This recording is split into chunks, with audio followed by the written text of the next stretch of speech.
आइए सीखते हैं हिंदी के इंपॉर्टेंट क्वेश्चन। ये बार बार क्वेश्चन पूछे जाते हैं, चलिए इनकी अच्छे से प्रैक्टिस कर लेते हैं। आज का पहला सवाल है, उसके मुख को कोई कमल कोई चंद्र सा कहता है, ये कौन सा अलंकार है? इस सवाल का आंसर है, ये है उल्लेख अलंकार। इसे उल्लेख अलंकार कहते हैं। अगला सवाल है, दोहा कोर्स के रचयिता कौन है? दोहा कोर्स के रचयिता का नाम बताएं। इस सवाल का आंसर है, ये है सरहपा। दोहा कोर्स के रचयिता सरहपा हैं। अगला सवाल है, हिंदी के प्रथम गद्यकार कौन है? हिंदी के प्रथम गद्यकार कौन है? इस सवाल का आंसर है लल्लू लाल। हिंदी के प्रथम गद्यकार लल्लू लाल हैं। अगला सवाल है, प्रगतिवाद उपयोगितावाद का दूसरा नाम है, यह कथन किसका है? इस सवाल का आंसर है, यह कथन नंद दुलारे वाजपेयी का है। अगला सवाल है, सखी वे मुझसे कहके जाते, इस पंक्ति के रचयिता कौन है? इस सवाल का आंसर है मैथिली शरण गुप्त। इस पंक्ति के रचयिता मैथिली शरण गुप्त हैं। अगला सवाल है, हिंदी के इतिहास के सर्वप्रथम लेखक का नाम क्या है? हिंदी के इतिहास के सर्वप्रथम लेखक का नाम क्या है? इस सवाल का आंसर है गारसा द तासी।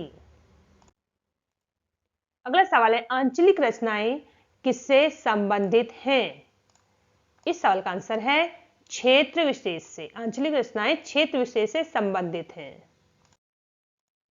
अगला सवाल है, अपने गुण को छोड़कर उत्कृष्ट गुण वाली दूसरी वस्तु को ग्रहण करना, यह कौन सा अलंकार है? इस सवाल का आंसर है तद्गुण। यह तद्गुण अलंकार है।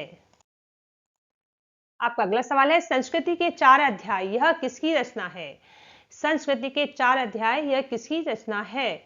इस सवाल का आंसर है रामधारी सिंह दिनकर। अगला सवाल है, अष्टछाप के सर्वश्रेष्ठ भक्त के रूप में किसे जाना जाता है? इस सवाल का आंसर है सूरदास। अष्टछाप के सर्वश्रेष्ठ भक्त के रूप में सूरदास को जाना जाता है। अगला सवाल है, भारत भारती काव्य के रचनाकार कौन है? भारत भारती काव्य के रचनाकार कौन है? इस सवाल का आंसर है मैथिली शरण गुप्त। मैथिली शरण गुप्त इस काव्य के रचनाकार हैं।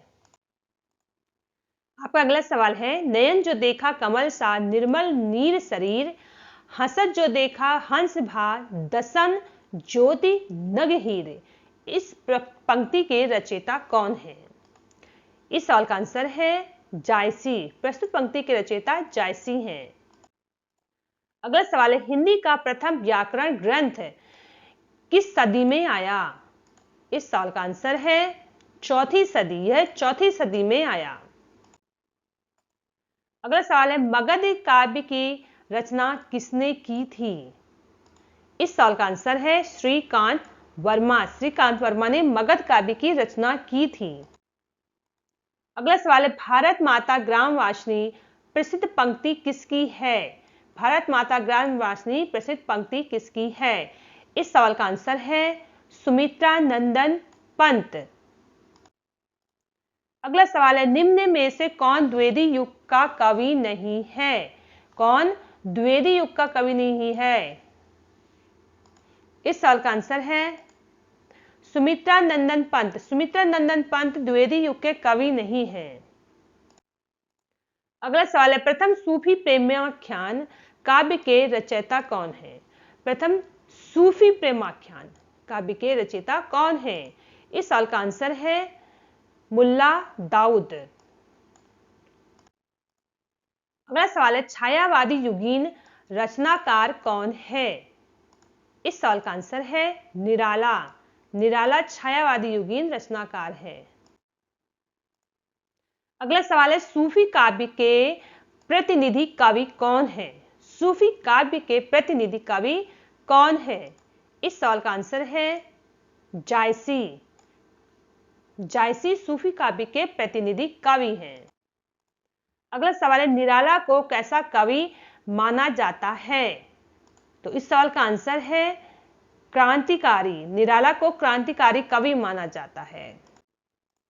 अगला सवाल है, रामधारी सिंह दिनकर को भारतीय ज्ञानपीठ पुरस्कार किस पर प्राप्त हुआ था?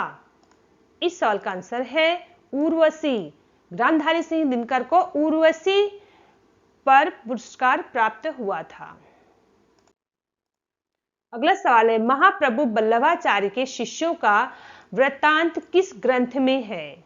महाप्रभु वल्लभाचार्य के शिष्यों का वृत्तांत किस ग्रंथ में है? इस सवाल का आंसर है 84 वैष्णव की वार्ता।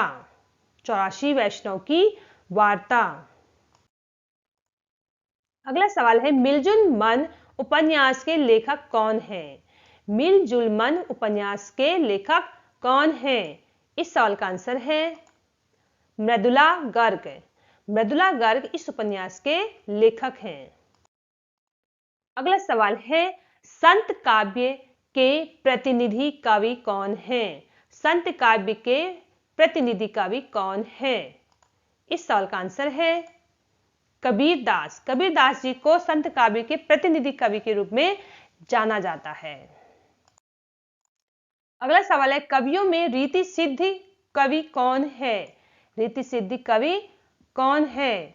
इस सवाल का आंसर है बिहारी। बिहारी को रीति सिद्ध कवि कहा जाता है। तो दोस्तों, आज हमने टोटल 25 क्वेश्चनों को सॉल्व किया है। यदि क्वेश्चन आपको पसंद आए हैं तो इस वीडियो को जरूर लाइक कर दें और साथ ही साथ इस चैनल को जरूर सब्सक्राइब करें ताकि इसी तरह के वीडियोस आप तक आराम से पहुंच सके। So thank you friend for watching my this video.